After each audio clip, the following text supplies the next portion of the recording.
How do you think about differentiating self-help from philosophy? It's a good question. The last two books I've written, the Life is Hard, and then the book before that was called Midlife: A Philosophical Guide. They both have been described as philosophical self-help, and the truth is, I don't really resist that. I don't.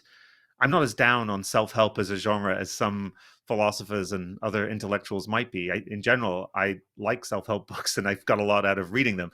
So I, there again, I think the lines are more porous than some people might think. So there's a long tradition in philosophy. Really, the longest tradition is one on which doing moral philosophy, thinking philosophically about ethics and how to live, is supposed to make life better. It's not just a detached reflection in which you say, oh, let me understand anthropologically, as it were, what's going on with people when they think about how to live. It's supposed to be a path to self improvement.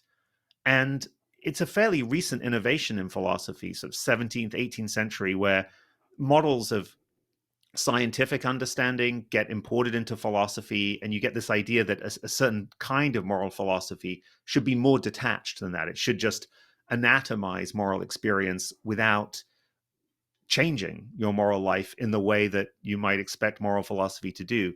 And I'm inclined to think that we should go back to and recover this earlier tradition on which it is part of the enterprise of philosophical thinking about how to live to make people's lives better. So on that way of thinking, there isn't really a deep divide. I think Mm.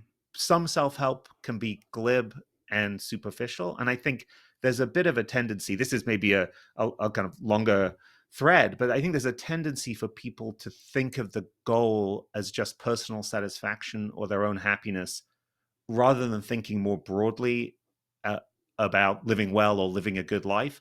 So there are things I would push back against in some self-help literature, but the idea of self-help is one that strikes me as basically admirable. I mean, it's a good thing to aim for. Mhm.